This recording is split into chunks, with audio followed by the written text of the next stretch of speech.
Meeting of the Sacramento Environmental Commission, and as you also know, it is the first meeting of the decade.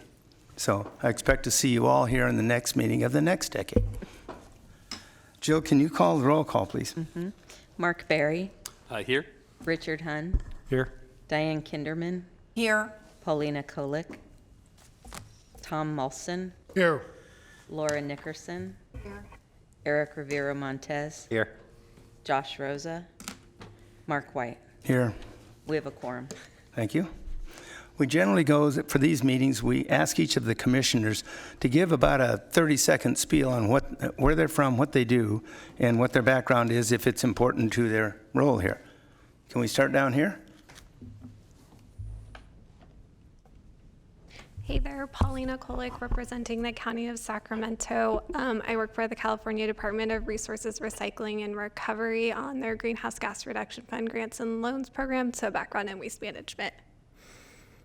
Good evening, Diane Kinderman. I'm an attorney in private practice. I practice environmental land use and real estate law, representing public agencies and private entities. And I represent the city of Sacramento.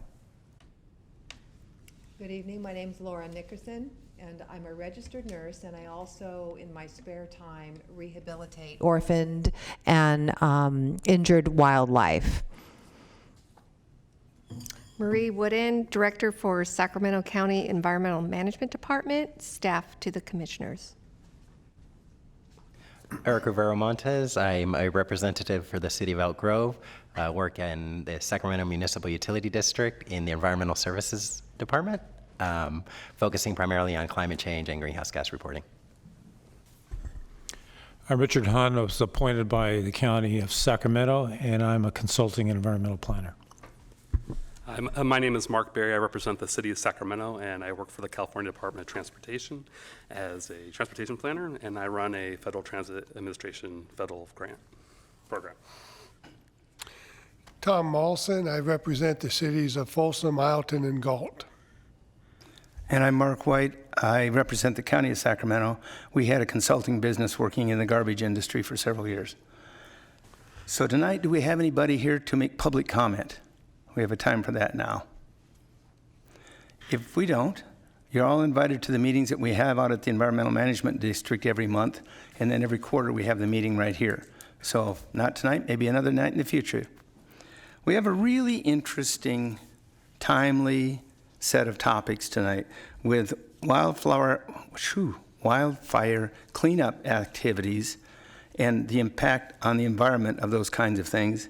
And then SMUD's wildfire mitigation plan, which we've seen a lot of things in the last couple of years related to wildfires and electric utilities, and I think what they have to say is going to be extremely interesting, especially to all of us that are SMUD customers.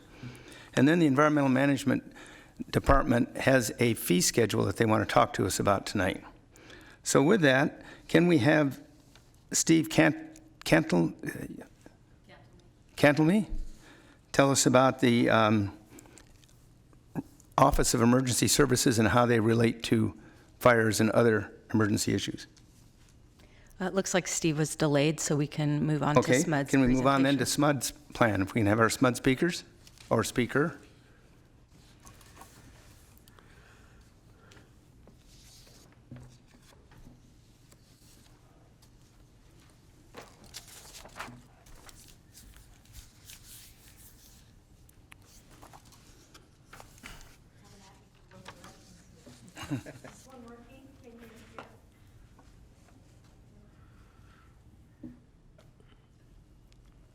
All right.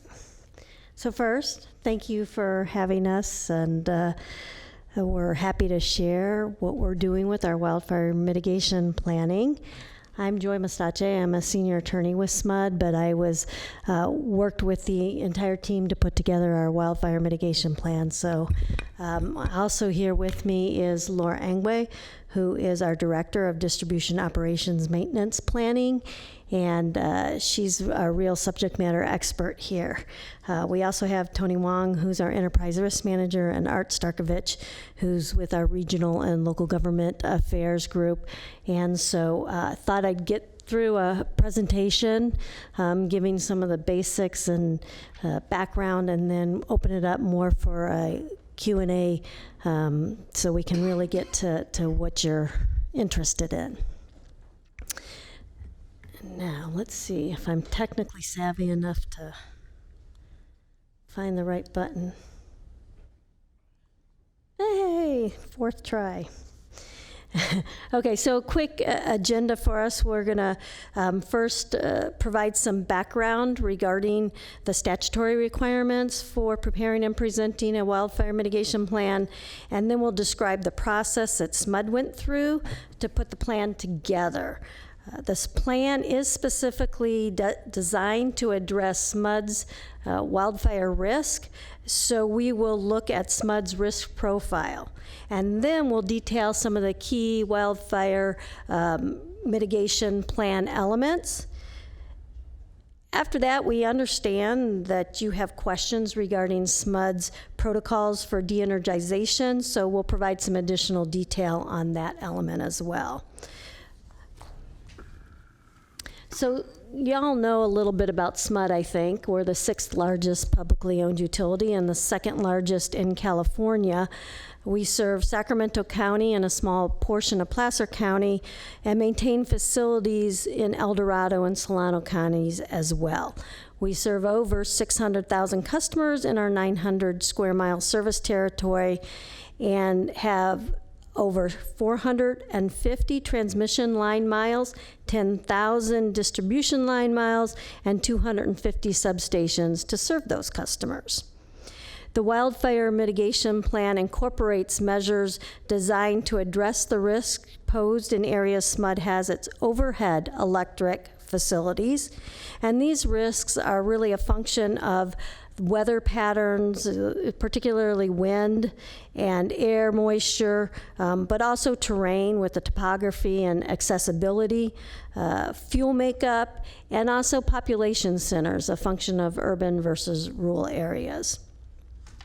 SMUD is extremely lucky that its risk factors are lower than many other utilities.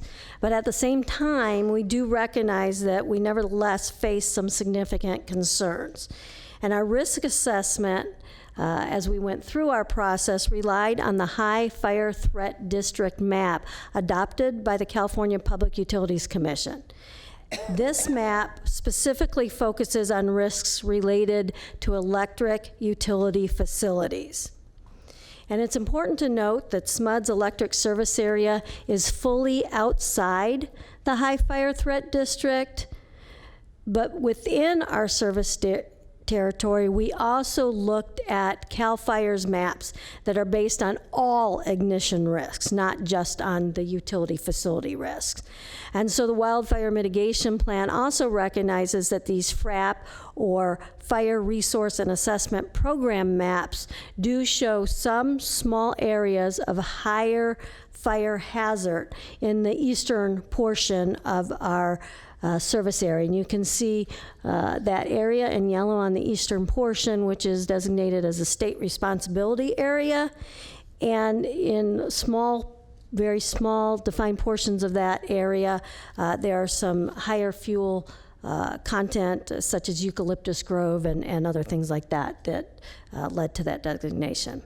So SMUD has prioritized several mitigation efforts in those areas.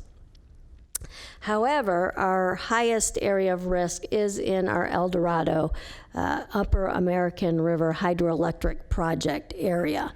That area is fully within the High Fire Threat District.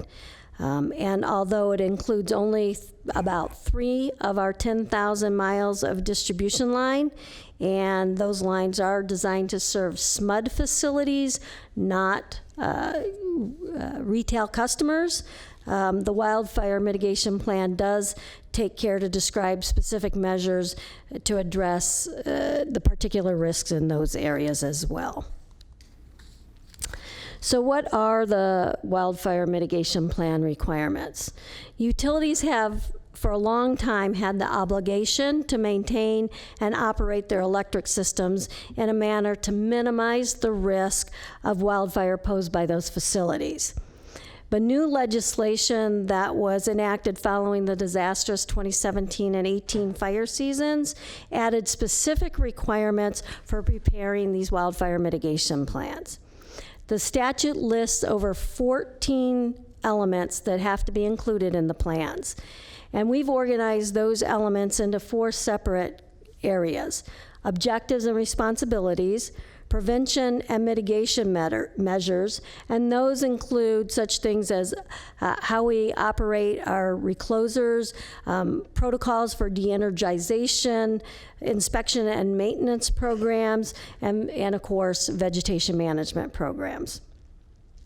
The third category up there is metrics for measuring the effectiveness of the plan in reducing the risk of fire ignitions related to the power lines.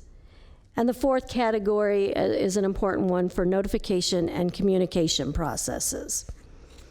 We are required to accept input and have the plan assessed by a qualified independent evaluator, and then the plan and the evaluator's report must be reviewed and presented to SMUD's board in a notice public meeting every year. Then more recent legislation last year created a new California Wildfire Safety Advisory Board. And SMUD is required to submit its plan to that Wildfire Safety Advisory Board every year for review and recommendations.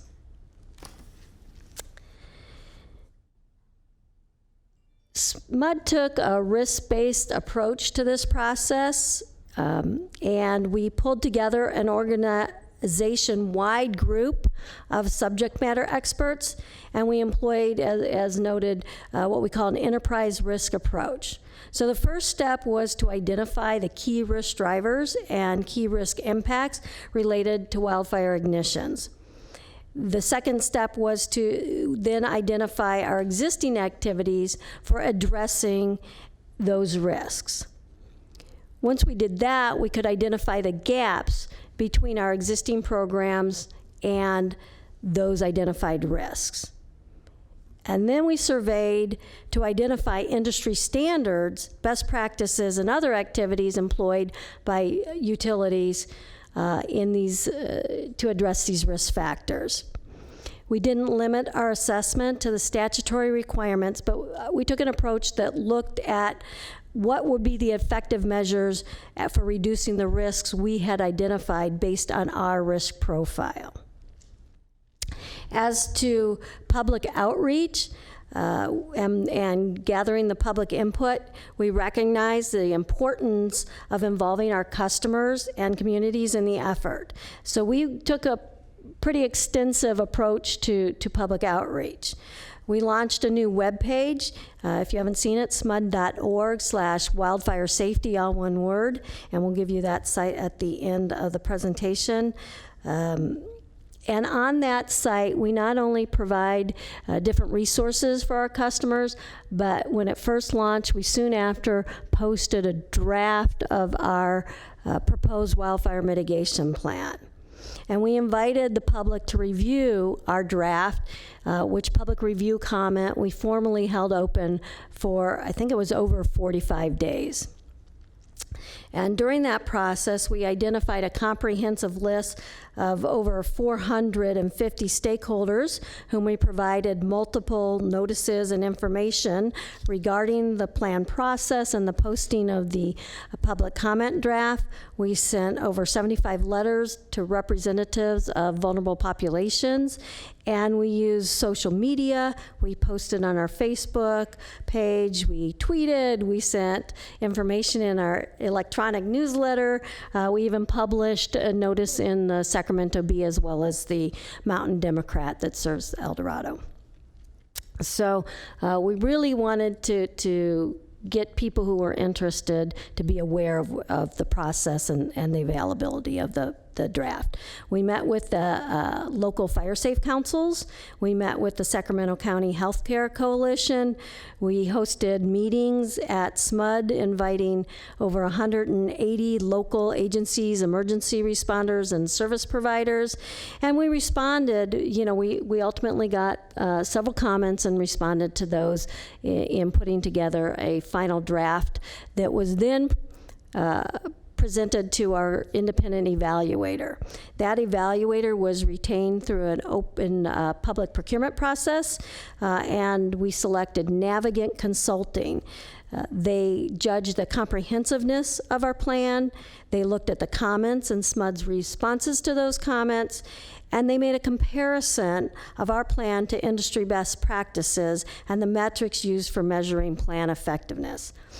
Happily, the Navigant determined that when measured against the industry and in light of our existing risk profile, the wildfire mitigation plan is comprehensive, and meets industry standards as well as best practices. So what that means is that we met or exceeded the requirements in each category. So then the plan and the evaluator's report were presented to SMUD's board in open public meetings on September 11th and then again on October 17th. We received public comment at both meetings, and then at the October meeting, the board actually adopted the plan. So what were the objectives? I won't read them, but I think it's important to point out that SMUD's priority is always to deliver safe, reliable, environmentally sustainable, and affordable power. And we believe that these objectives in this initial plan help us to achieve that objective. So then a quick look at SMUD's wildfire risk profile. As we noted previously, SMUD is extremely lucky that the risk factors that we face are a little bit lower than many other utilities. We emphasize that our electric service area is outside of the high fire threat district, as I said before. So this map here, the orange and the red, do depict the high fire threat district. The areas in white are outside of that area, of the high fire threat area. And as you can see, SMUD's territory, which is outlined in black on the screen, is fully in the white outside the area. We also, however, focused on our areas of higher risk in that El Dorado County Upper American River Project area, which goes up sort of to the upper right-hand area off our service territory. We have described measures to address the specific risks posed in those areas. But I also like to note that although we have facilities in that area, PG&E is the retail electric service provider, and they have their own wildfire mitigation plan, which I think everybody is aware is undergoing pretty stringent review at this point at the California Public Utilities Commission. So we do coordinate and communicate with PG&E on a regular basis to make sure that we're aligned in not working at cross purposes there. So what are the programs that are contained in the wildfire mitigation plan? The plan describes all of SMUD's activities that address the potential risks of fire ignition relating to our electric facilities, both in the territory and in the UARP area. And we've incorporated areas that we currently undertake, as well as additional activities we are piloting to determine their effectiveness in reducing our risk. Section 6 of the Wildfire Mitigation Plan provides a description and detail of these programs, but the slide here identifies several of the key activities. SMUD has robust vegetation management, inspection and maintenance, facility improvement, and situational awareness programs. We recognize that service territories that have different risk profiles than us may take different approaches and implement different types of programs. But we really believe that the programs we've started out with in our wildfire mitigation plan address our specific risk profile. Taking the threat of wildlife very seriously, the plan is designed as a whole to meet our goal of providing that safe and reliable power. The performance metrics that we've incorporated into the plan will measure over time the plan's effectiveness in reducing the risk of fire ignition, as I said. Those measures at this point are to monitor the reduction in the number of wire down events and in the number of ignition events. So over future plans, we'll track and report on those metrics. SMUD's plan also includes program targets, which will then monitor the progress on meeting the individual goals of the different programs.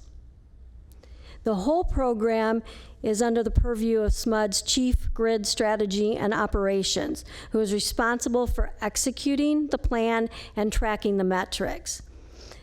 Executives across the organization, however, are responsible for the different programs incorporated into the plan. And in the event deficiencies are identified, those chiefs as a whole or their delegates are responsible for correcting the deficiencies. So it's a continuous iterative monitoring process as well. So over the last year and a half, 2 years, SMUD's made notable increases in the wildfire prevention and mitigation expenditures. The increase in spend since 2018 is estimated at over $1.5 million, just the increased spend. And we anticipate that that increase will be sustained over the next several years.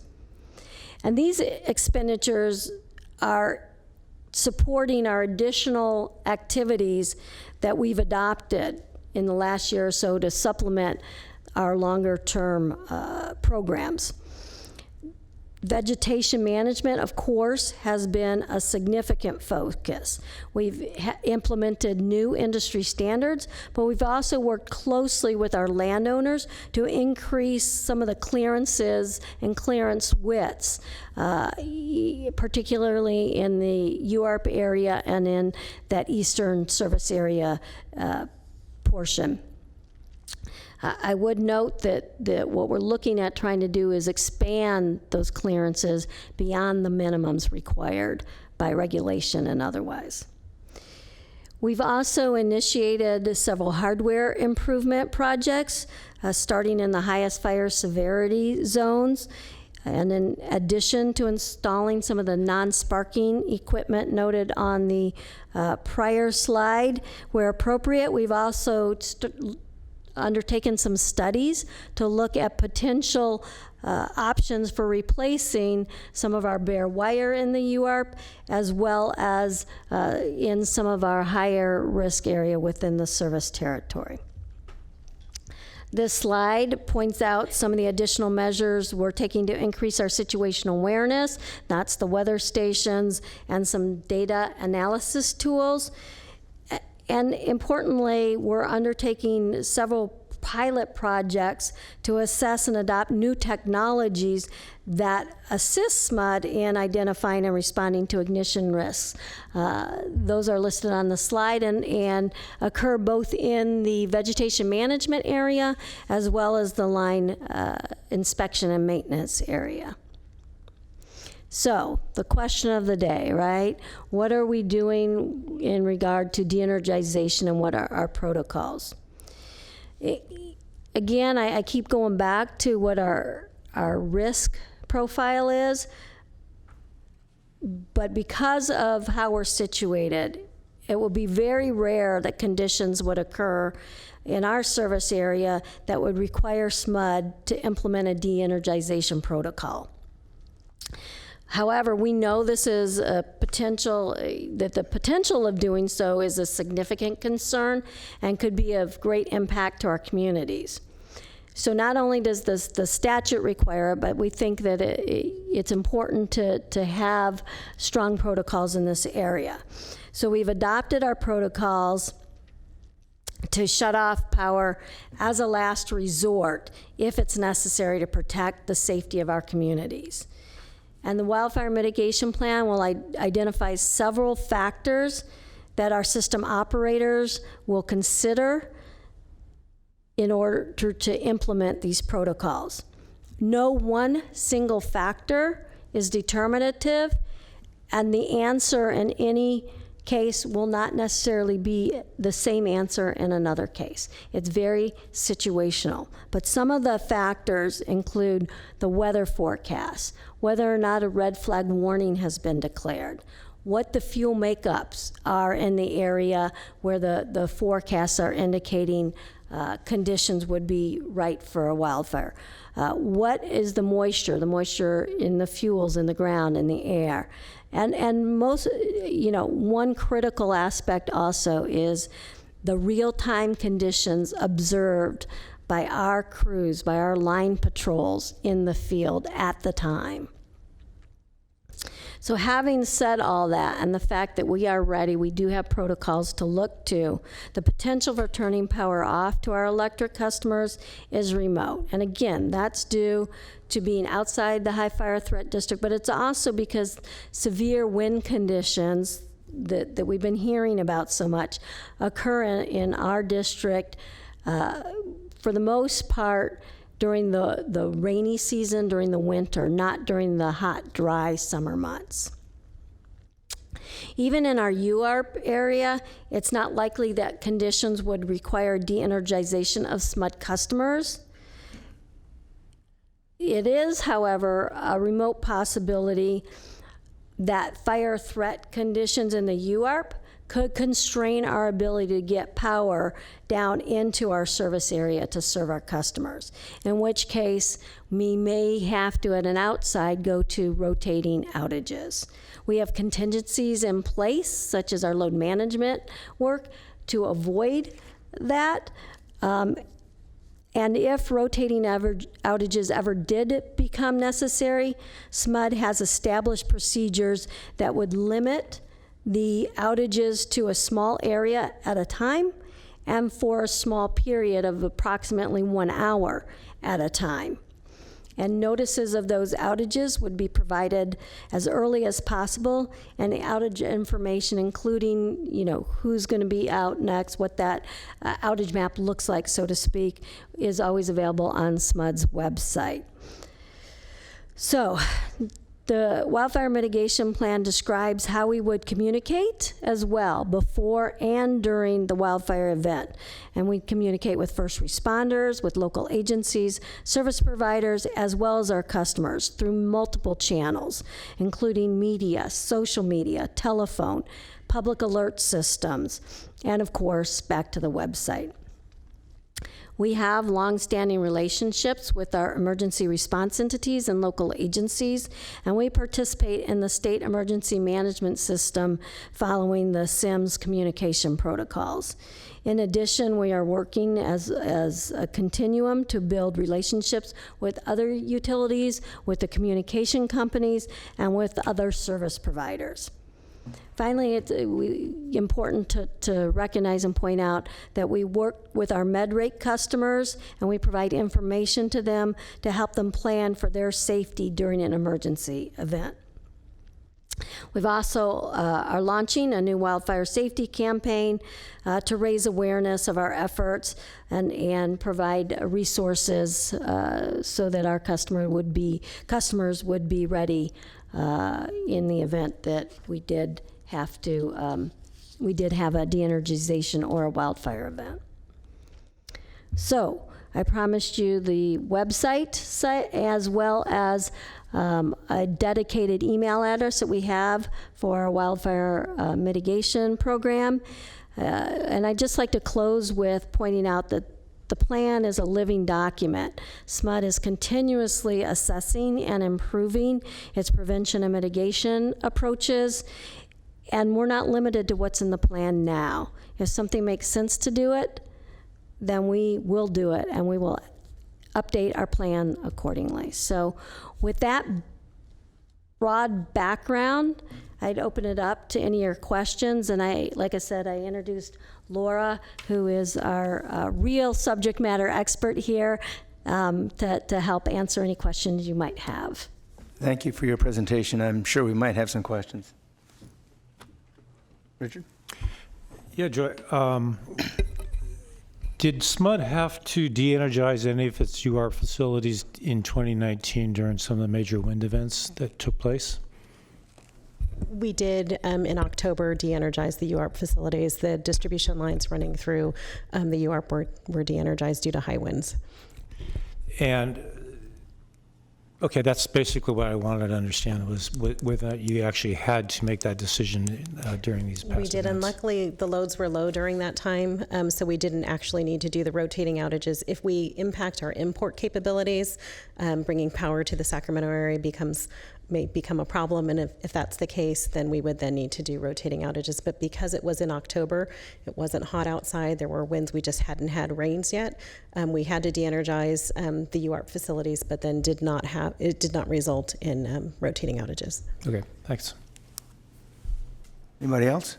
I have a question, yeah. Thank you for that, by the way. I was just curious whether SMUD has had an impact in your ability to adequately manage vegetation, been impacted by any environmental wildlife laws? The wildlife laws, I think, have been there, so those are not necessarily an impact to us right now, any different than it has been. I think one of the biggest challenges that we're seeing right now with veg management are labor rates.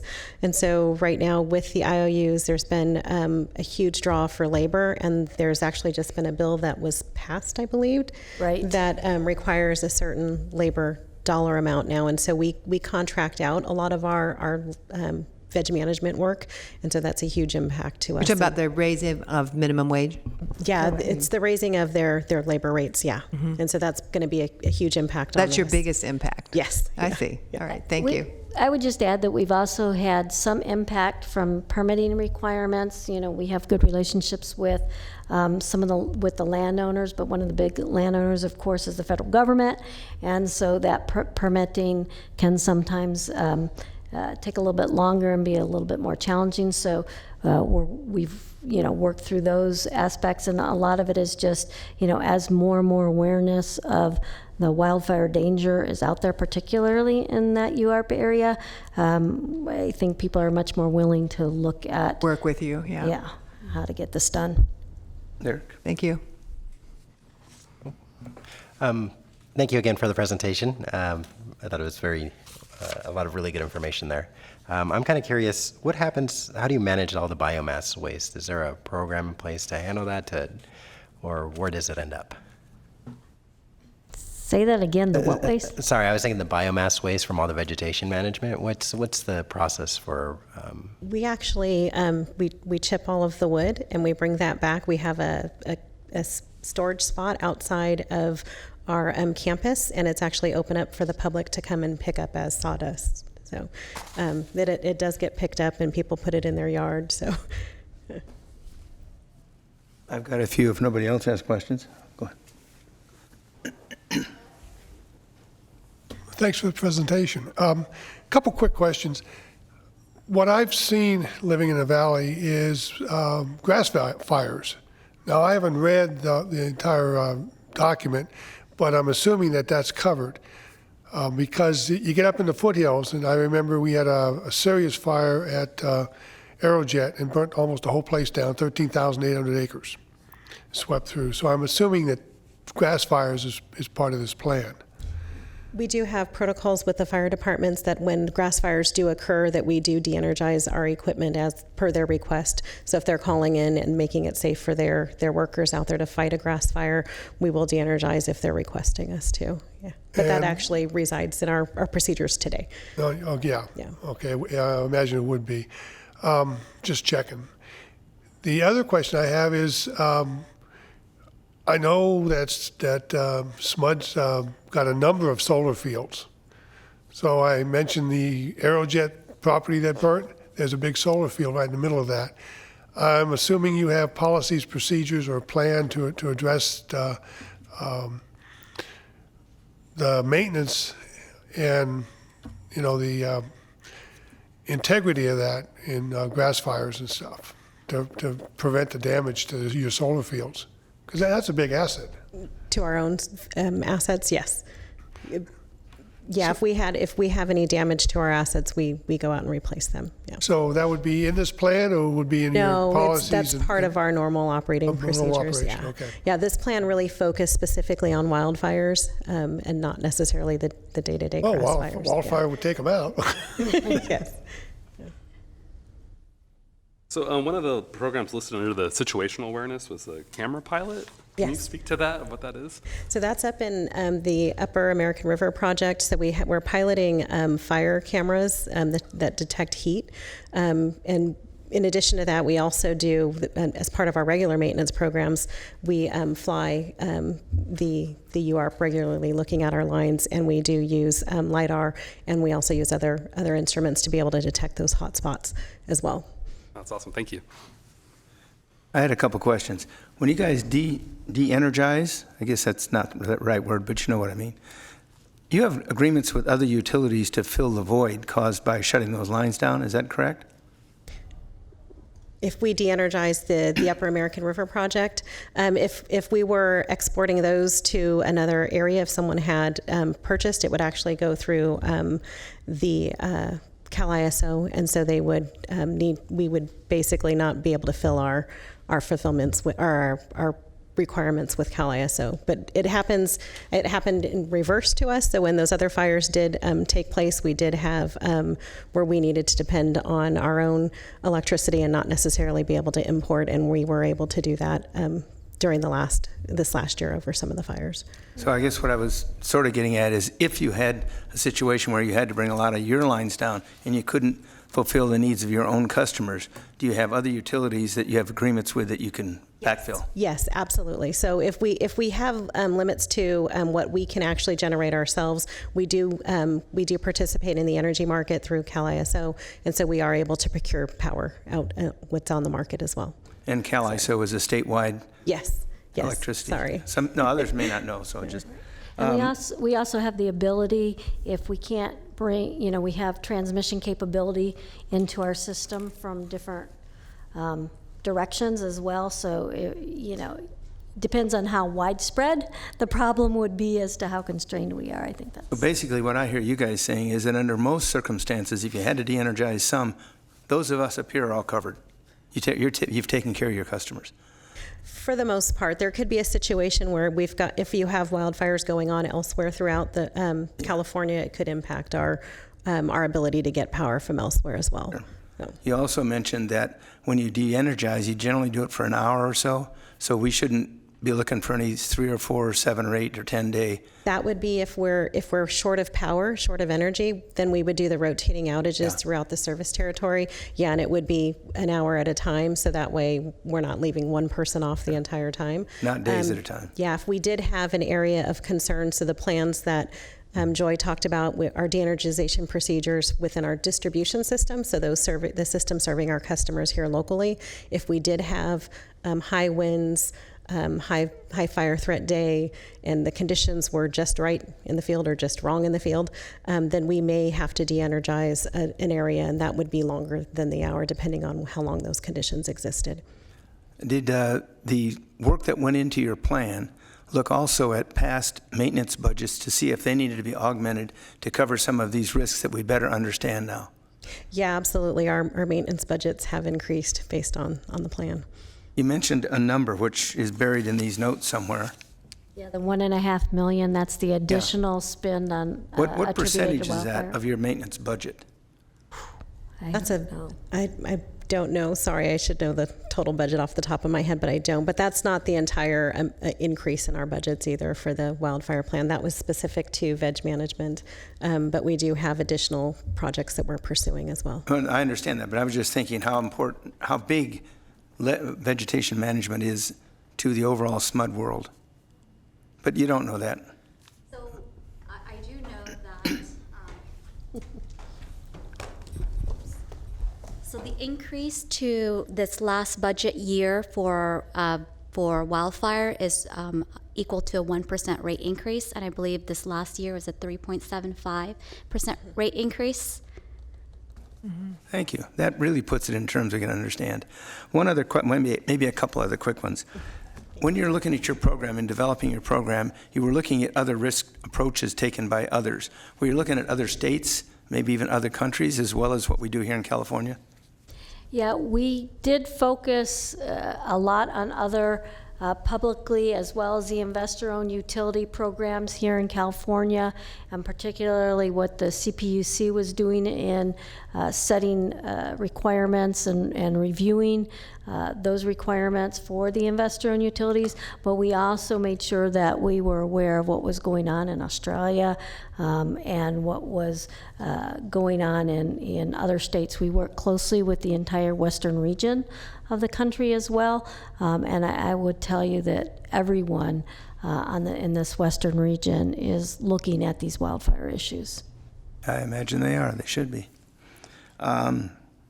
You also mentioned that you hired Navigant, I think, not to be picky or anything like that, but they kind of act like your big brother looking at everything you've done. Do they have particularly good qualifications in this area from experience with other areas?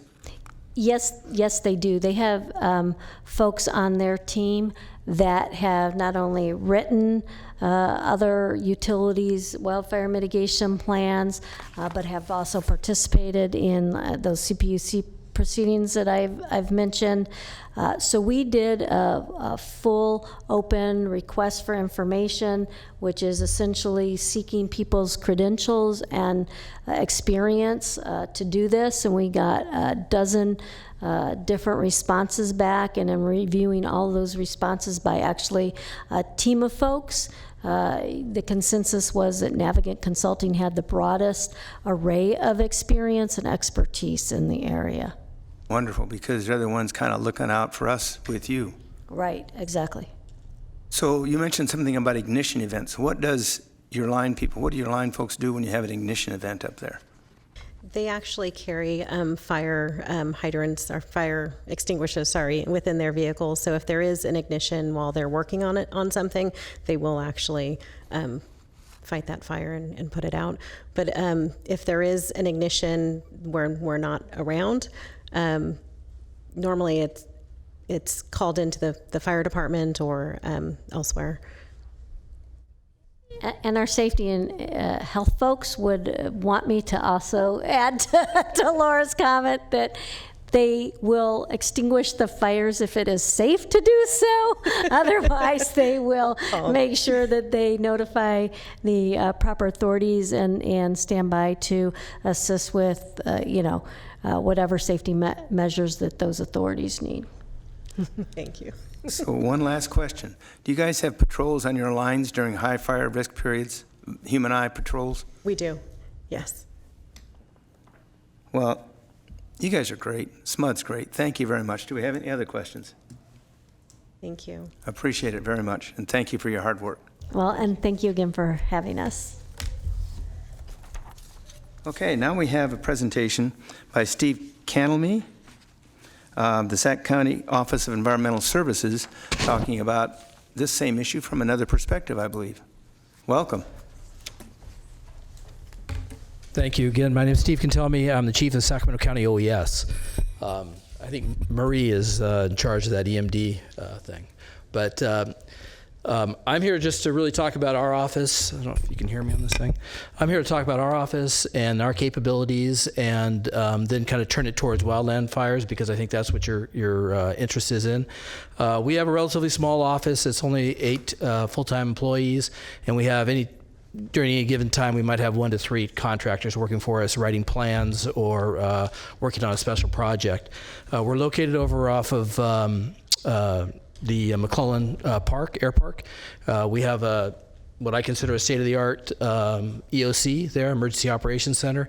It was developed about 12 years ago using grant funds, and I've been to probably 150, 200 EOCs, and it's probably in the top 10. So they've invested a lot of money in it, and it's a very good facility, and it fortunately doesn't get used that much for emergencies, but we do use it for training purposes, and so it's always active over there.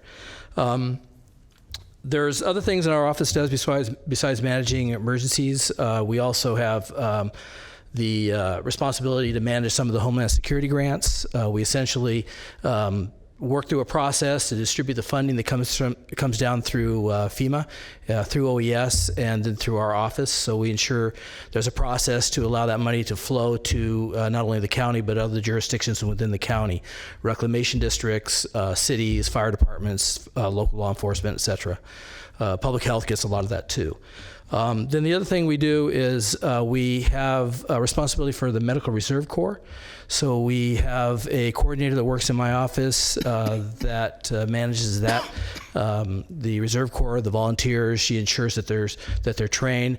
And if you're not familiar with it, it's essentially a bunch of volunteers that come from medical backgrounds, and so they're available for as a resource to send to other counties or to work within the Sacramento County for any type of medical needs.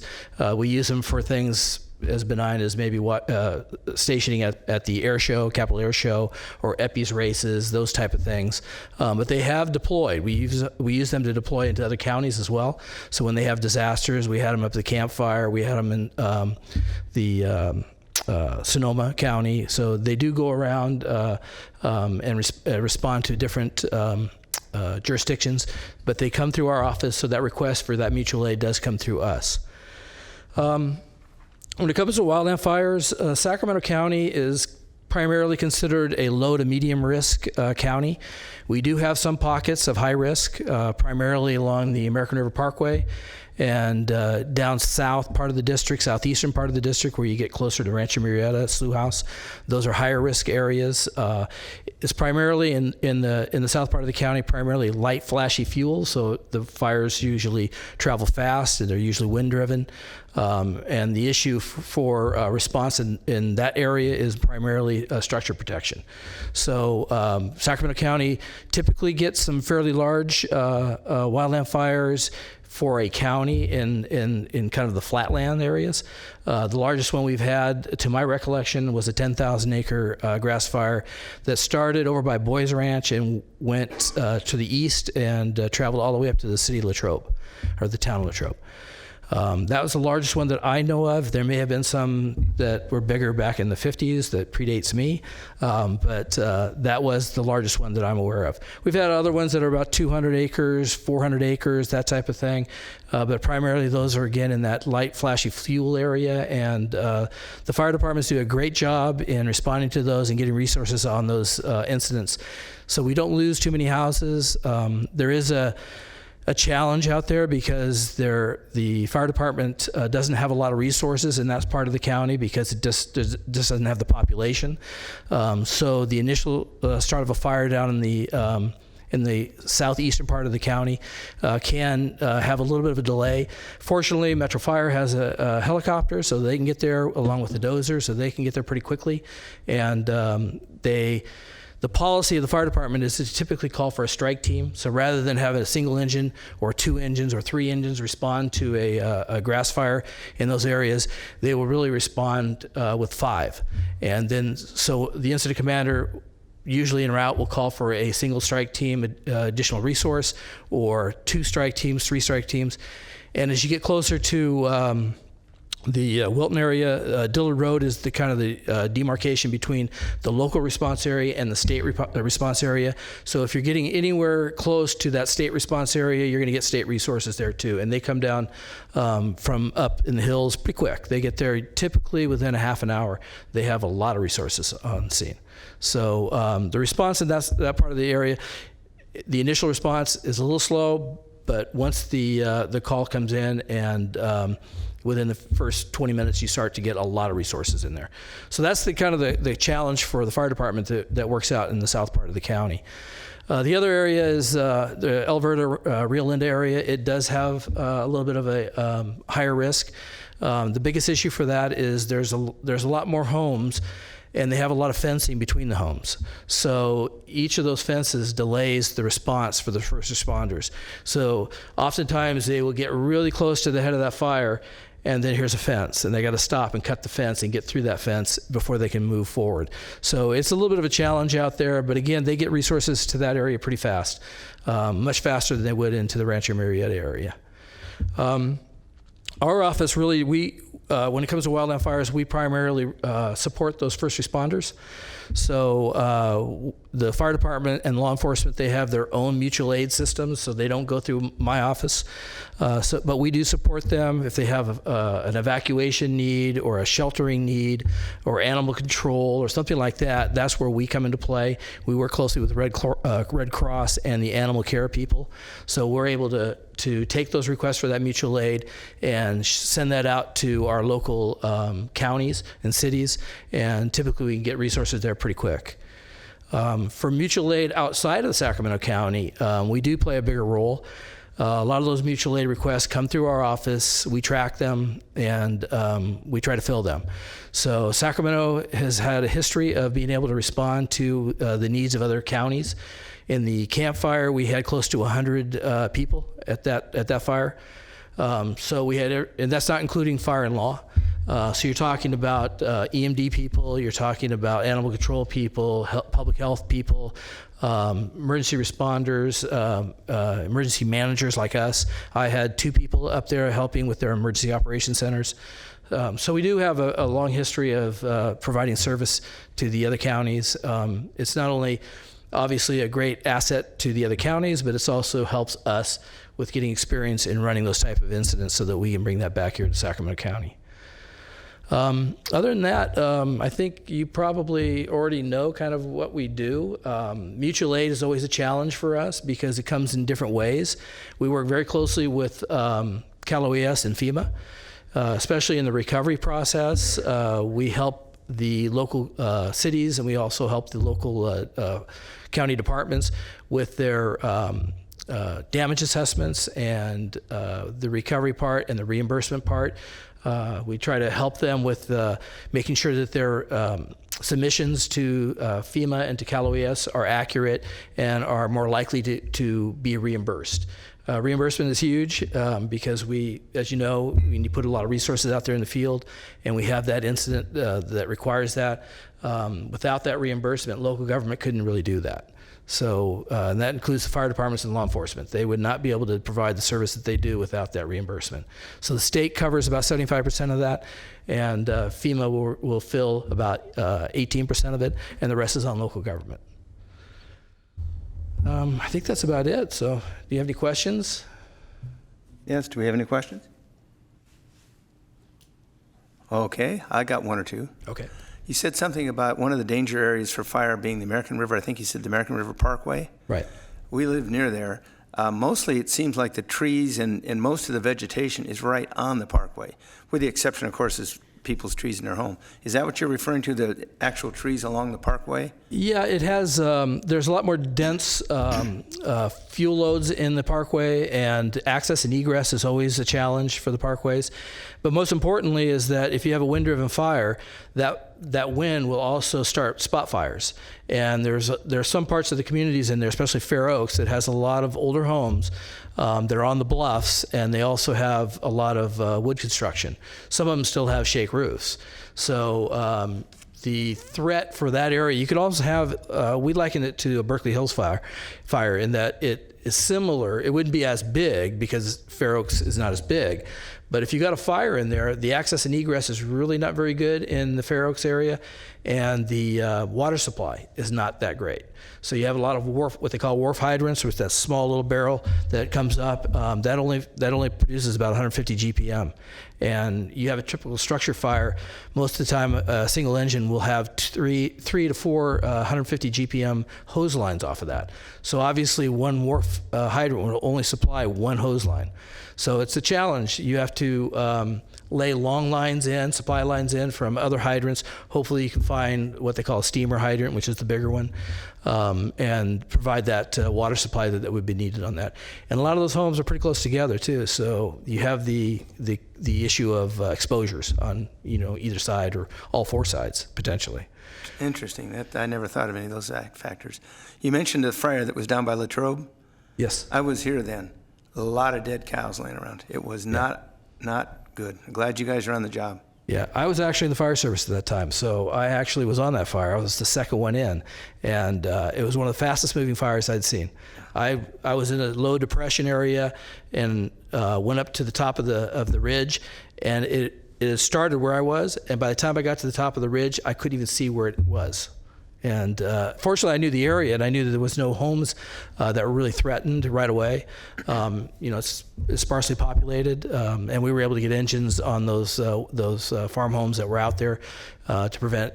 I don't think we lost any homes. We did lose some outbuildings, but no homes. Any other questions? Thank you very much. I'm certainly happy we had your presentation. We appreciate it. You're welcome. Thanks. Thank you. So the next item we have is for Marie to tell. Oh, Kelly's going to tell us about this. Yeah. Michael Meyer and Kelly McCoy. I should just have Marie do this, shouldn't I? I was going to tell us about the fee schedule changes that are going to be proposed. Just introduce everybody.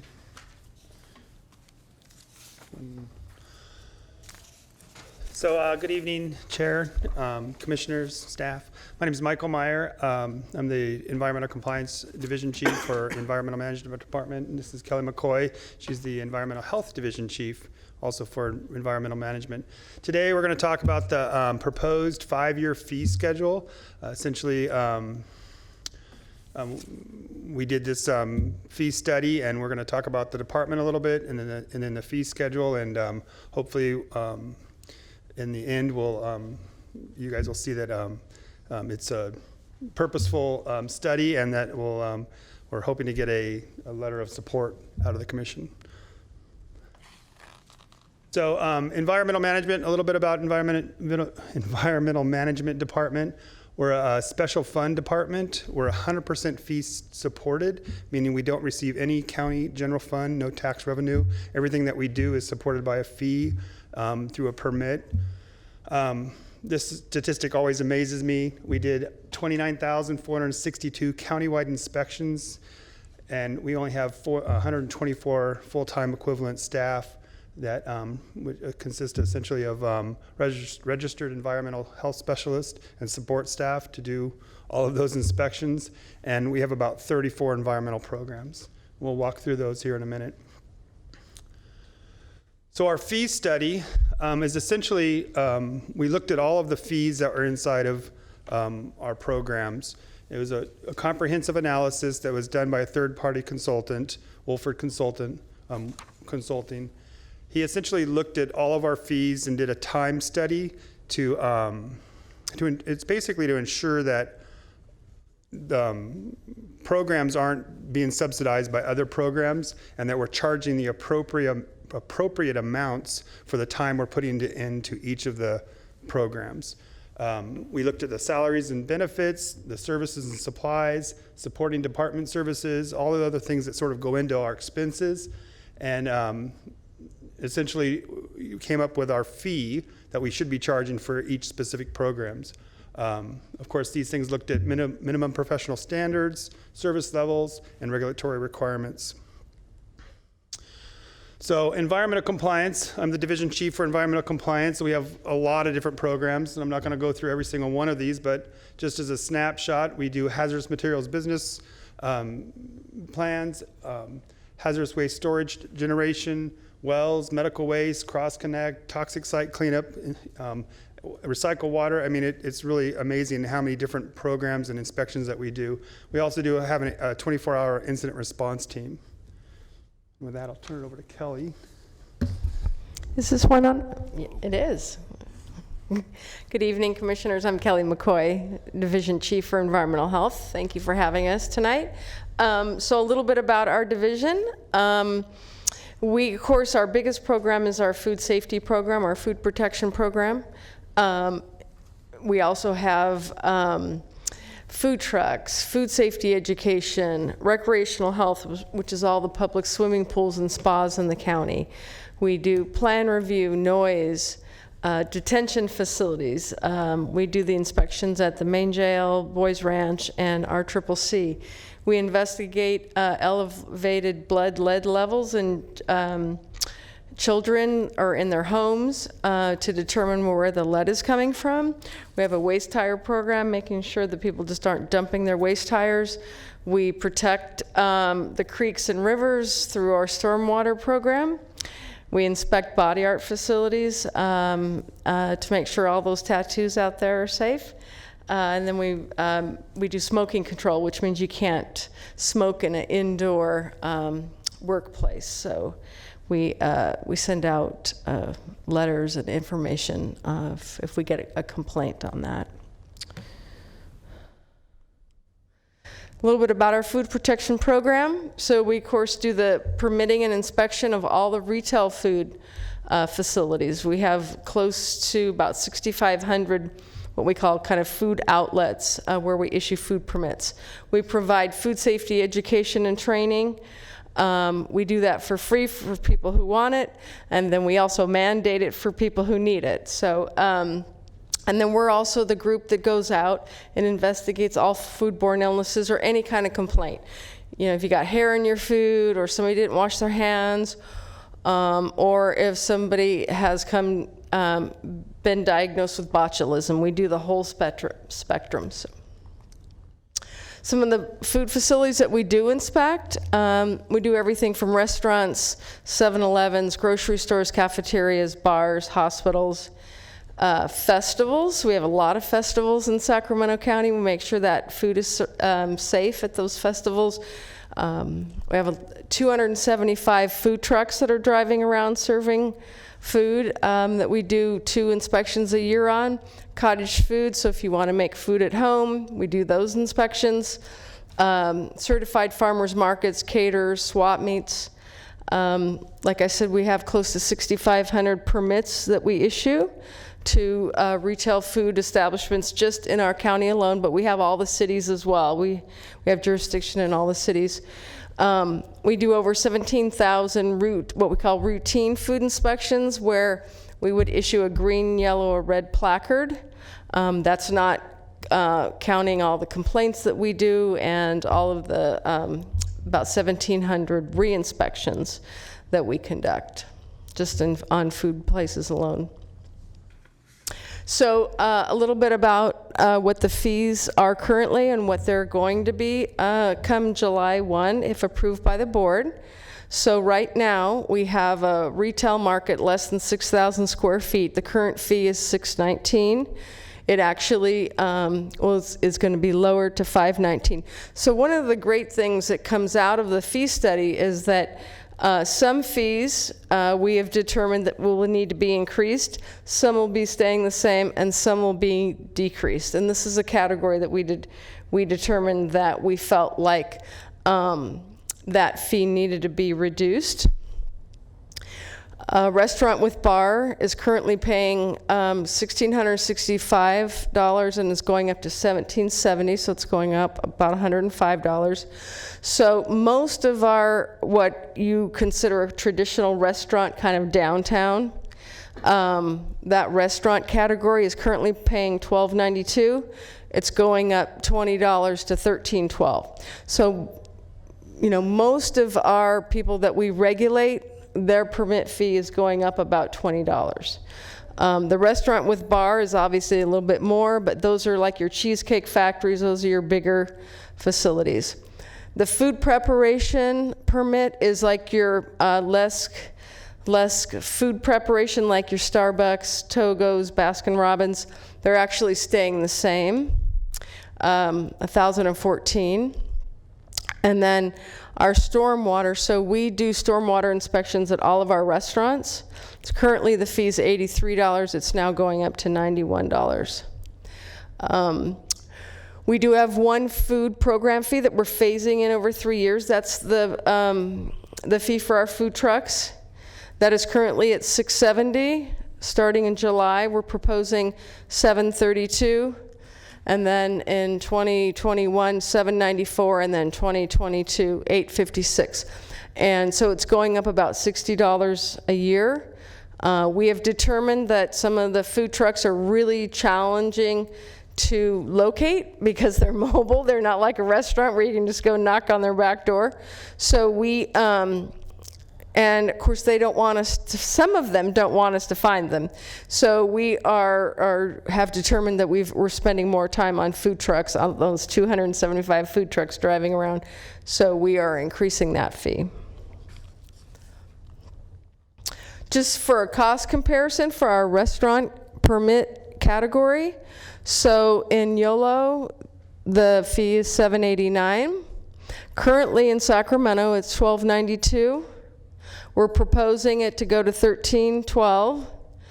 And then Placer is $1406. So even still with our proposed fee, we're still lower than some of the counterparts near us. So Placer's $1406, Santa Clara $1435, San Mateo $1684, and then Contra Costa just increased their fees, and they're at $2073. Okay. Switching now from the food safety program now to our body art program. So that's the program that makes sure that all of the tattoos and permanent cosmetics are done safely in our county. We conduct annual inspections at those facilities. We make sure that the practitioners are providing us with bloodborne pathogen training documentation, and that they've either had their hepatitis B vaccination or they have a declination form. And then also we have seen a huge increase in the number of permanent cosmetic facilities.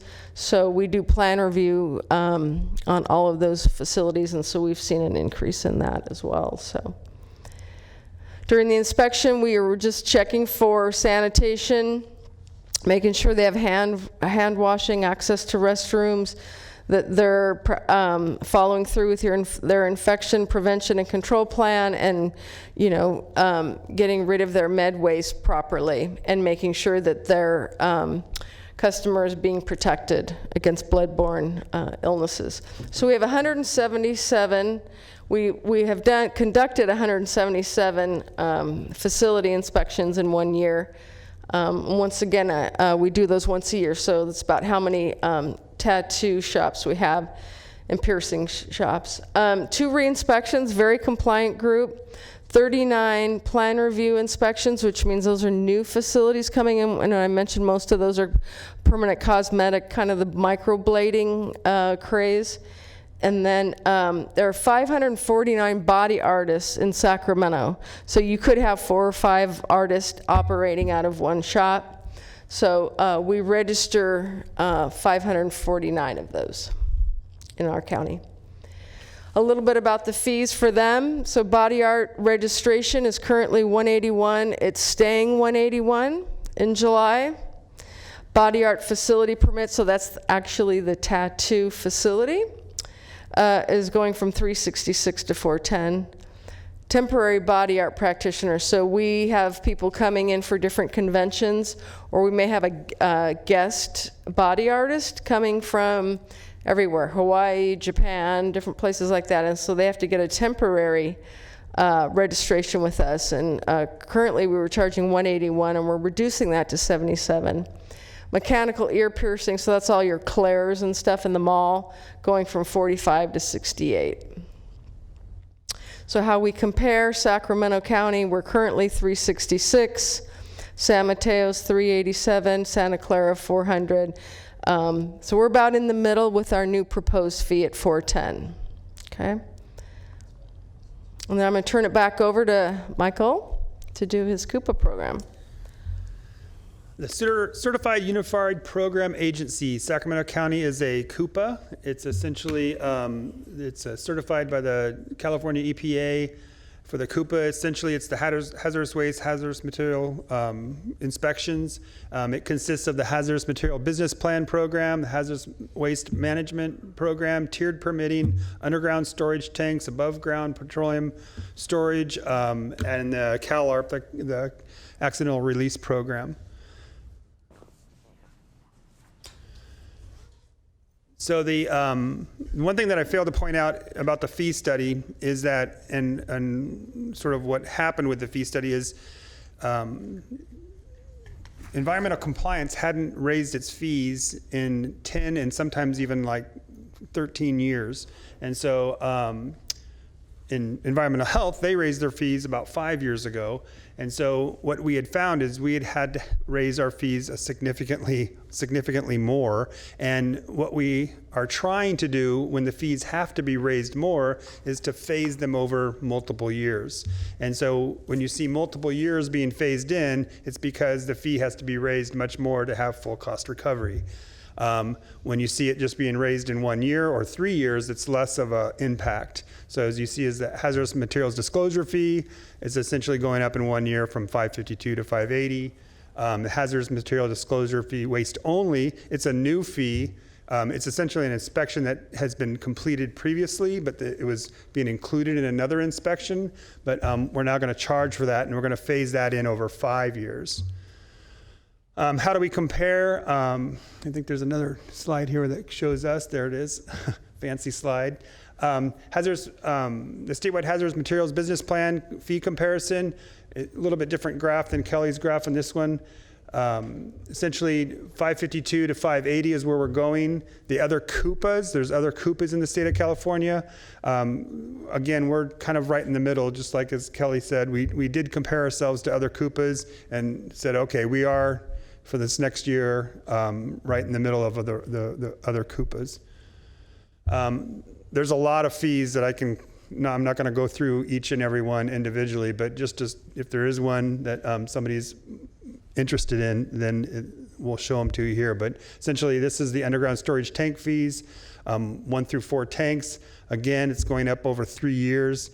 Next year, it'll be effective in July, then in July 21, then July 2022. So how do we compare on the statewide UST fee? Essentially, we're kind of right in the middle again in the other CUPAs. The other thing that's kind of hard to point out or difficult to sort of compare, and this is in all of the EMD programs, is some agencies or some other counties, they receive general funds. And so when we do our comparisons, we're trying to do comparisons that are apples to apples and not necessarily another agency that receives general funding when we don't receive general funding, because our fees would not compare, correctly. So the liquid waste program.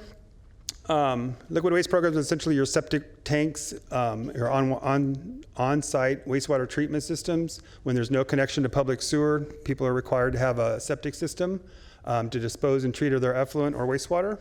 It's kind of a nice graphic, the way a septic tank kind of works. I always like the pictures. This program is also going up. It hasn't been raised for 10 years, essentially going up over 3 years. Standard install permit going from $746, and the fee study, of course, shows that we should be raising the fees on the last column, but again, we're phasing it in over 3 years. So there's install permits, standard repair permits, engineering, system repair permits, tank replacement permits, test drill, engineering review, and plot plans are all going up over 3 years.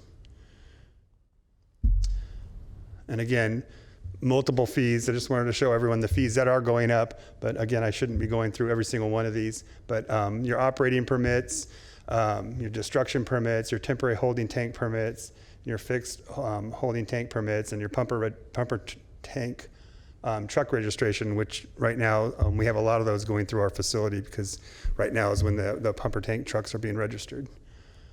And that permit fee is also going up. Again, we haven't raised those fees in a long time.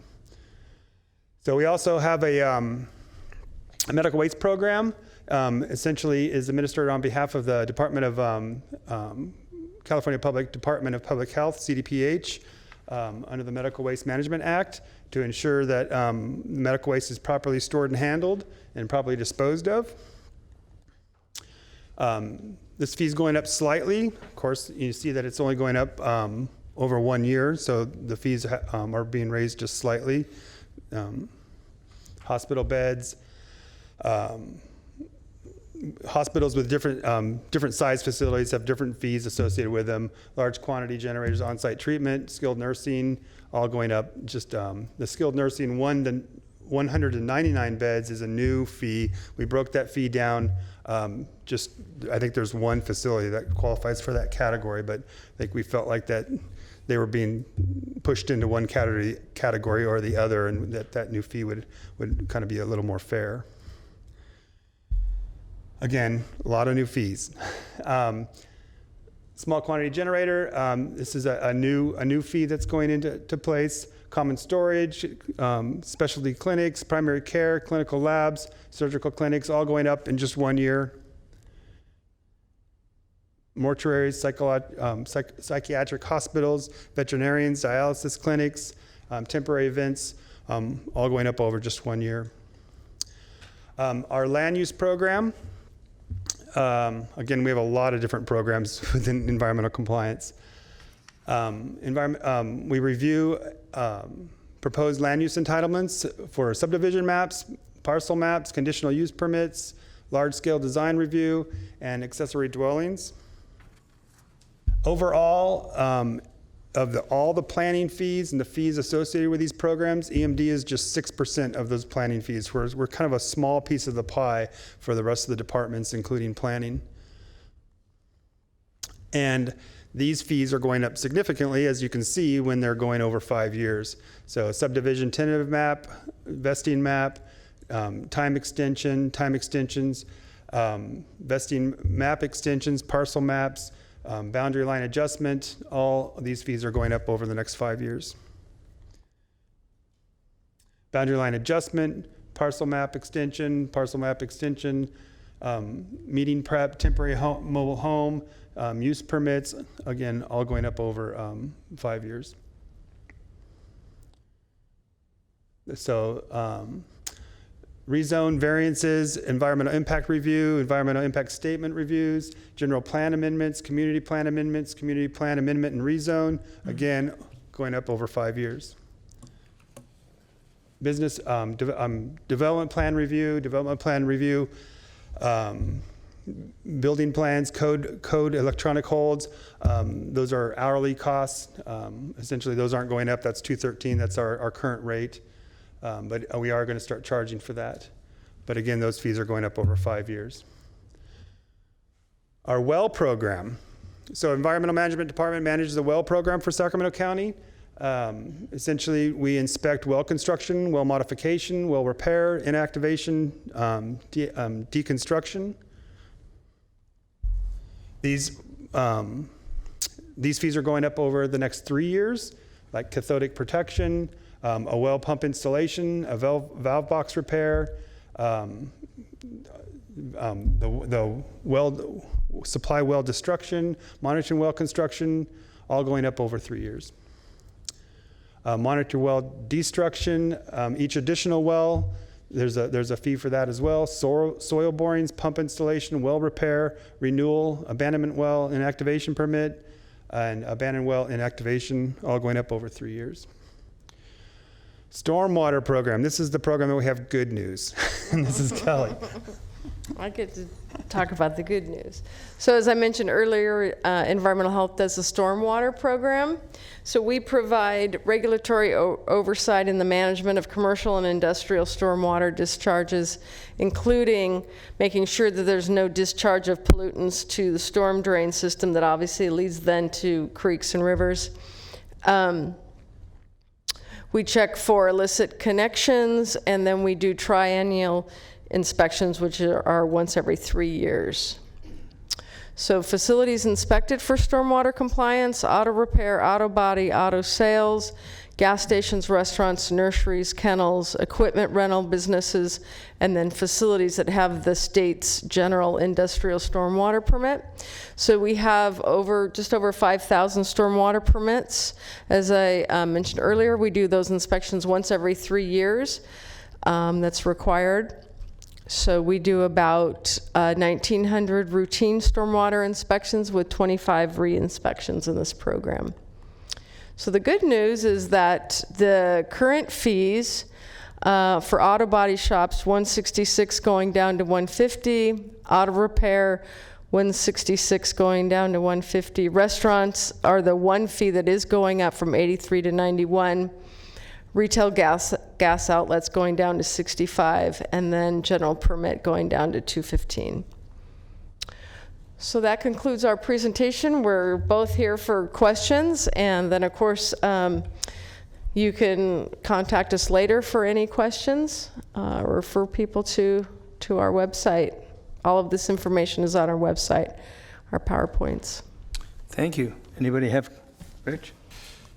Yeah, thanks, Mike. Thanks, Kelly, for your presentation. I'm a little confused about some of the numbers. Maybe you could help me out a little bit. First of all, you call this a 5-year fee schedule. Does it lock these fees in for at least 5 years, or is there another process out there that's going to happen after 2022? So we're going to the board, and hopefully in March, to do a 5-year fee schedule. But it will be written into the ordinance that if we need to increase the fees based on labor agreements, any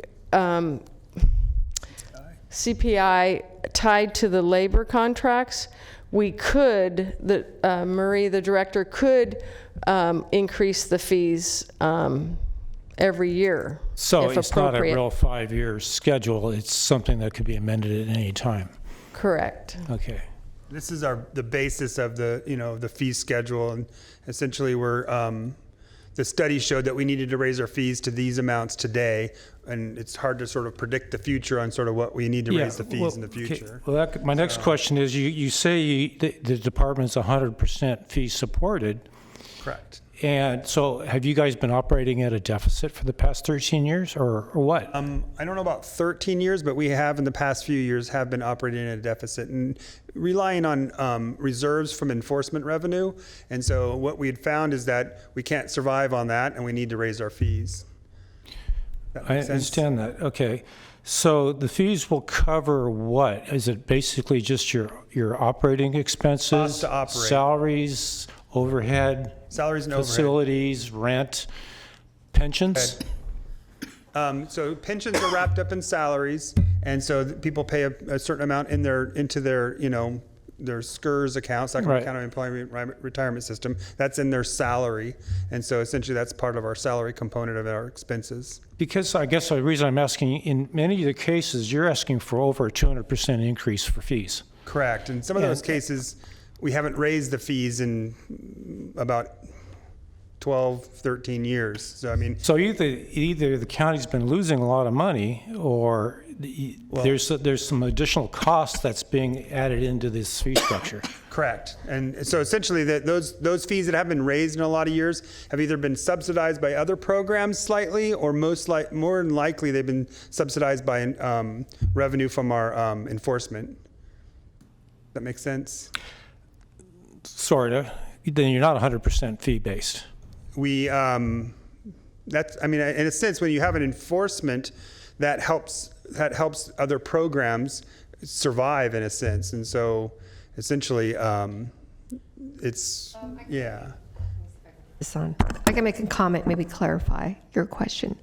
So EMD, we do receive some revenue through grants and agreements. True.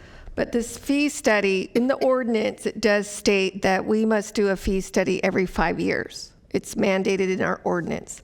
So when we do a fee study, we're looking at what adjustments do we need to make.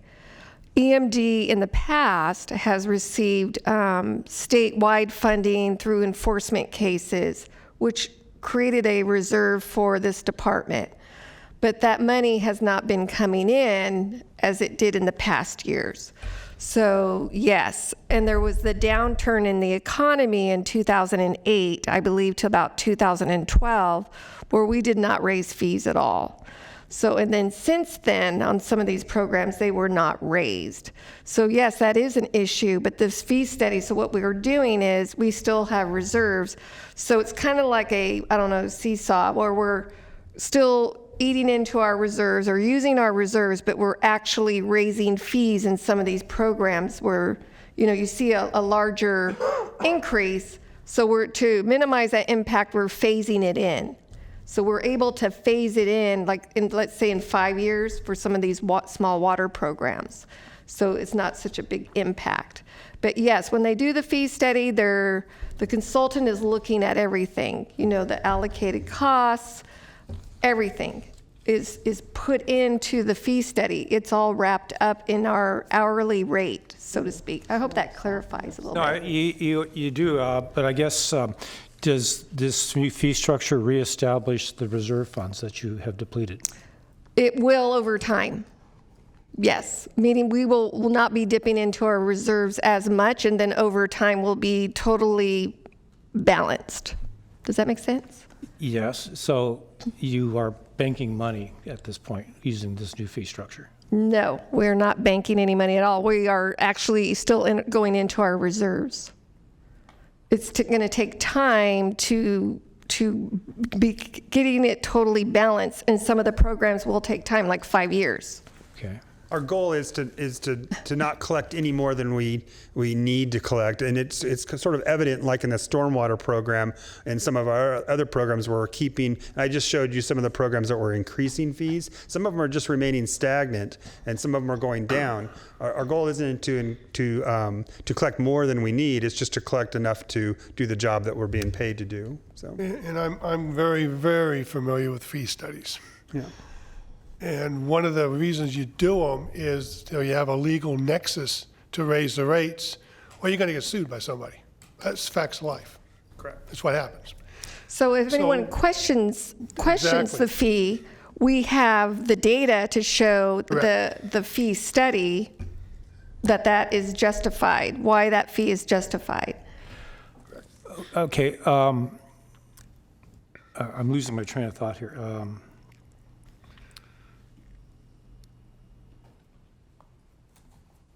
I wanted to Why don't you go ahead and answer finish your Richard's. question? Richard had a question about, you asked if the current proposed fees that we're proposing, does that include kind of like a rainy day fund, or you didn't use that term, but like some kind of cushion, and it does not. It's really just the cost of the program. But I'm also hearing from Marie that it does replenish the reserve that you've depleted over the past years, and so there is a... No, it doesn't replenish it. We just stop using it. That's what it's going to do. Okay. It sounds to me, and now not knowing anything about this, I'm going to speak up anyway, that the reserves are a result of fines people have paid throughout the state, and Sac County gets a percentage of them. That's how we develop reserves. Well, We don't develop reserves out of excess fees, I think. Yeah. Okay. That is And- correct. That's true. That's Typically, you have a reserve policy, probably set by the board, if not EMD itself, on some reserve policy that you want to maintain. Rainy day fund. I mean, that's how it's typically done. And what I'm hearing is that whatever that reserve fund was set at is going in the red. It's fulfilling its purpose as reserves. Yeah. Any other questions? Yeah, I have one final question. Well, let's go to this side for a minute. You've been talking. Well, he can finish. Okay. I just had a question as to, other than inflation, what did you guys see were the driving forces that increased your costs? Like, what were the main factors? Labor, So real labor's estate, I mean, number one, right? So, and then, just general overhead. So cost of mileage and equipment and, providing mandatory training to our staff. So the interesting thing is that we found efficiencies on how to do our jobs better through like electronic reporting. So if we were doing the same job that, the same way we were doing the job, let's say 10 years ago, our fees probably would have went up even further. But because we found a lot of efficiencies through like electronic tablets and other things, combining a lot of inspections, so that the one inspector does multiple different types of inspections, like the organics inspections and business recycling, along with others like Coupa inspections. We found lots of efficiencies to actually keep our fees lower. So that's part of it. I guess the question when I hear you say that is like in hospital, I'm a nurse, more and more and more and more government regulation trickles down to the workers and the different, and you have to keep hiring more people to meet the needs of all of the regulations. And I'm wondering if you guys are running into that. So we have had, last year, we've had 6 new food safety laws alone. So all of those laws, whether it's the, ban on plastic straws or the kids meal, offering a default healthy kids meal, beverage, all of those things add up more time on during the inspection. Yeah. Okay. And so over time, we have had to hire an additional inspector. The same to take thing care we're of- dealing with yeah. in the hospitals, really. So Laura, I'll make a comment on that. So yes, that is very correct. Because we have 34 environmental programs and we are in California, as you can see, there is a lot of environmental change. There's a lot of change in the legislature. So we are always tracking and looking at new bills and how they impact our programs. So things are constantly evolving and changing. And yes, that affects Costs more money. That affects our services and what we do. Rich?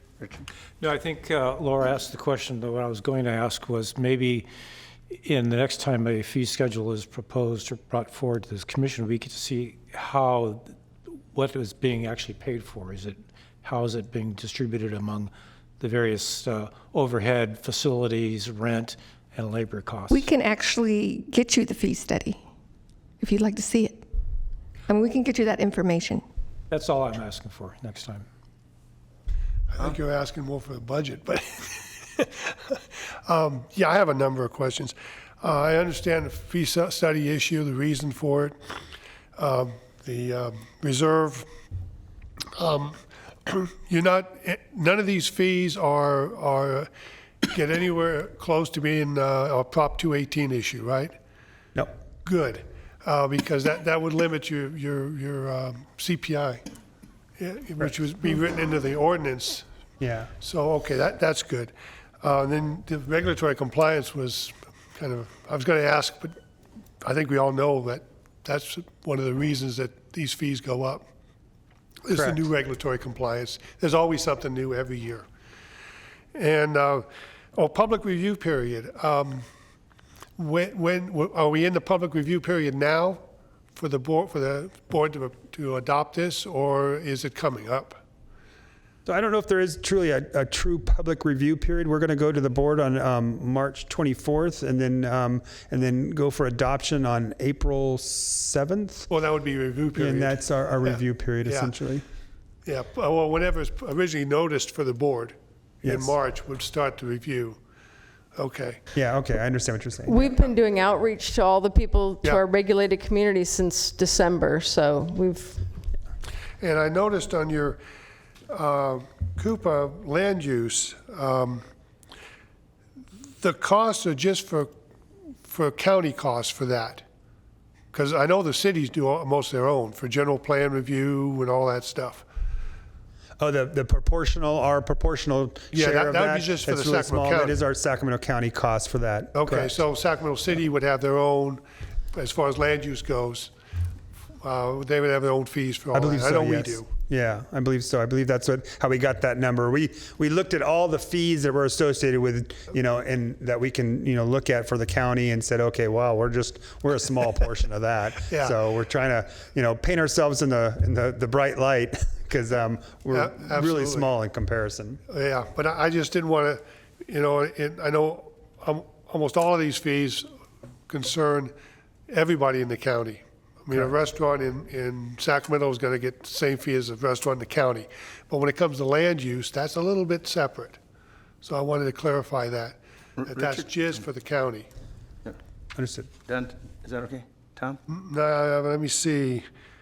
The cost comparison that you used, I noticed you used higher cost Bay Area and higher cost Southern California counties, and rather than Central Valley counties. And that's because of the funding that they have? Yeah, the funding, general funding? it's really difficult to get cost comparisons because they get most of I think that when the one you're talking about, I think it's either Placer or some of the adjacent counties, they get general funding for those, many of their fees, so it's difficult for us to have an accurate cost comparison. We even found that, and when we did do some outreach to the other counties about why is your fee so low and why is it, essentially, asking if they had general funding associated with the fee. No, they said that they basically charge that fee with the anticipation of charging, more money, because of more hours that it takes to do the job. It's what's that called? Extra service. Yeah, the extra hours. And the one feedback from the many outreach events that we did was that a lot of the contractors don't like that. They don't like us to charge more after the fact, because when they bid the job, they want to know what the absolute fee is going to be, so that they don't have to carry the extra cost later to their customers and say, well, the fee wasn't, X dollars. It was X dollars plus all these extra hours that was charged to them. And so that's some really good feedback that we got out of our stakeholders. So The reason I mention that is because there will be people out there that'll point that out. That, you're comparing the Central Valley to the Bay Area. Yeah, and we realize that. Okay. Yeah, it's not necessarily apples to apples, but it is somewhat the same services, so. Yeah. Richard, you had additional questions? Well, I just wanted to follow up. Kelly, you mentioned that you have been doing outreach to the various users of this, and what kind of response are you getting back from these folks? Really great response. I think most of the time, we have very few people that are actually taking the time to come into the office and come into the outreach, because all the information is on our website and such. But because our department provides such good customer service, they feel like that's, $20 increase in a restaurant fee is fair, right? It also, the feedback has also been really good, because as you can see in the fee schedule, many of the fees are going down.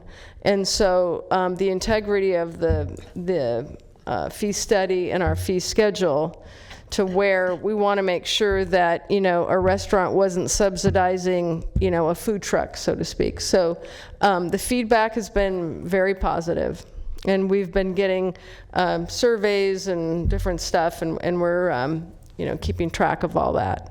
You can never do enough outreach. Yeah, I forget the numbers, and it's still counting, but we sent out something like 8,000 or 9,000 emails to let people know about our fees. We also put little flyers in our bills for the last 3 months.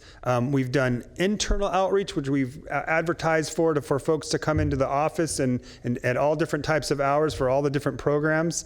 And then we've also offered an external outreach where we've gone we went to Burke, we went to the Power and PBs, Alliance. Power and Alliance. We've done we've offered just about the Chamber of Commerce, just to say, okay, if you'd like us to come and talk to you about the fees, we'd be really happy to. We've also just pointed them to our website and said, well, here's the presentations on our website, as well as the fee schedule. If you have any questions, we'd be happy to come and talk to you. So we have some questions from over here. Go ahead, sorry.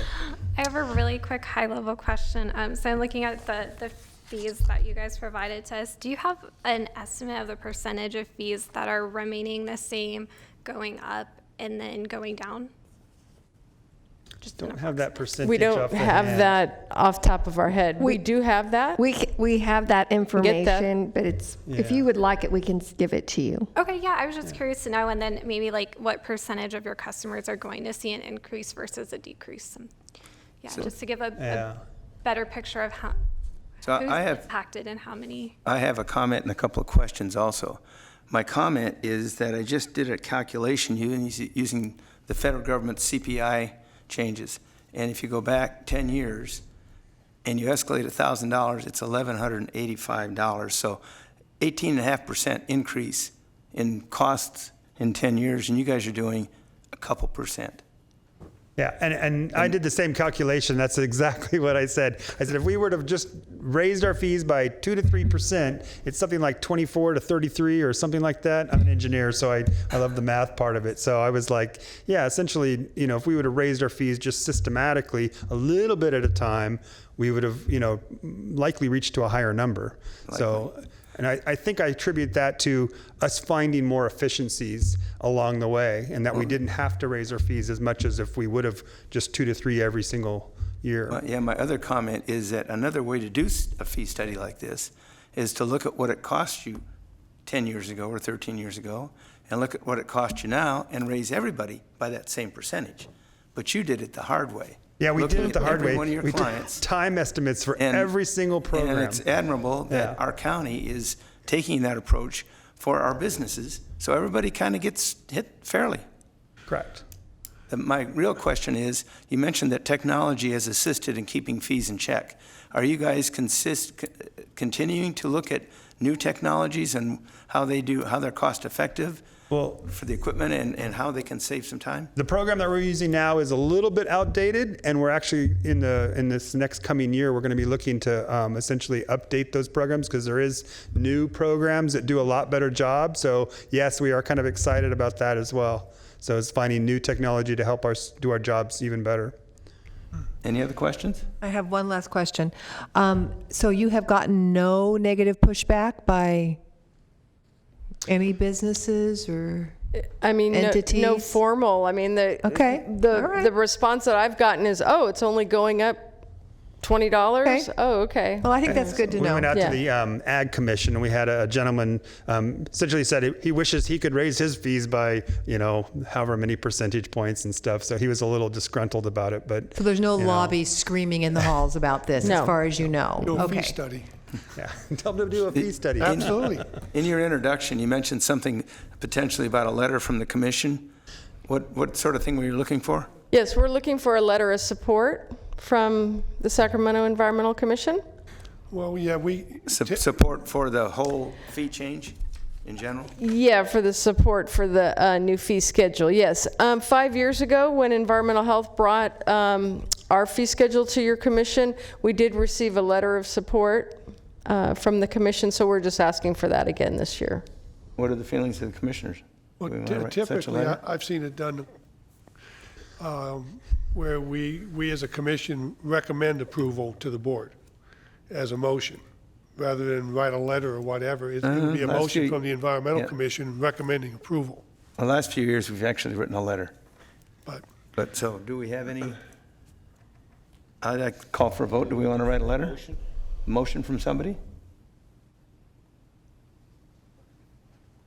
I'll make a motion that the Environmental Commission write a recommendation letter to the Board of Supervisors supporting the fee schedule. Is there a second? I'll second that. Any other comments? All in favor say aye. Aye. All opposed? All abstentions? Abstains? So it passes. Now we just need to find an author. Thank you very much, and thank you guys for all the hard work I know you do. Thank you. And for your outreach. It's really important to us and to everybody. Thank you. The next item on our agenda is a report from Marie, but I bet that most of what Marie was going to say has already been said. Michael said it for me.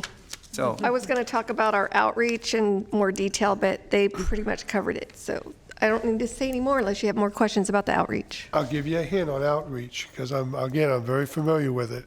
No matter how much you do, as soon as you pass the fees and somebody gets a bill, you will hear about it. Oh, yeah. It's just, that's the way it is. Yep. Are there any comments from the commissioners? Meeting minutes. Oh, yeah. Did you want to do them? So I guess, as we can jump back to the meeting minutes, but I did want to remind folks that if we're still seeking solicitations for our environmental awards, so if we want to get the word out, and and I believe the application closes here relatively soon. Is that March? Yeah, mid-March. Yeah, so get the word out and Yeah. What Eric is talking about for those viewers is that the Environmental Commission has an annual award program where it seeks public-private entities doing more than the law requires that make environmental improvements. And I think if you request the application of the EMD secretary, Jill, you'll get one, and it's not a hard one to fill out. The award is a really nice-looking award, so we strongly encourage anybody out there who's got a good idea, submit your application. We're looking for them, and we're real happy to hear about things like that. One of the things I just did was skip over meeting minutes. We need to approve the minutes of the November meeting. Has anybody got any comments on those minutes? Any changes?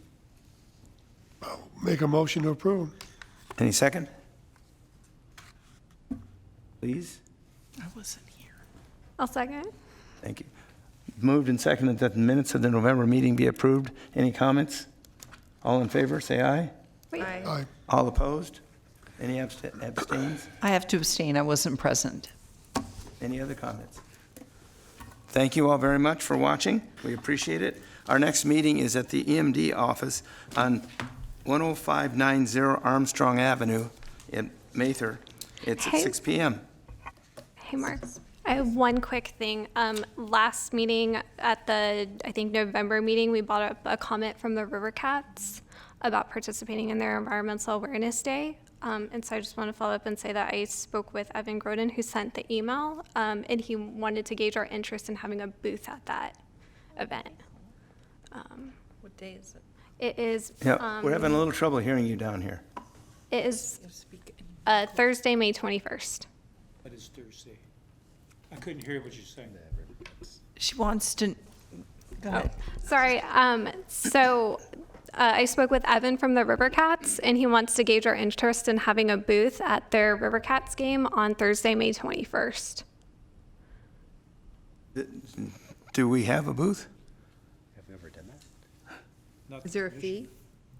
Like you have to pay a fee for the booth? For the booth? No, I don't believe so, but I can follow up with him and clarify on that. Okay. Were they asking for a booth by the commission or by EMD? By the commission. Okay. How about it? Can we table this for today and talk about it at our next meeting? Okay. Yeah, if we could get information on costs, the time we would Okay. be there. Jill, do we have equipment for a booth with signage and all that sort of? Limited. Limited, We don't but have a that's tent. okay. We can print something I'll up. move that we put that Okay, on an yeah, just agenda get some item more for next details, meeting. Sure.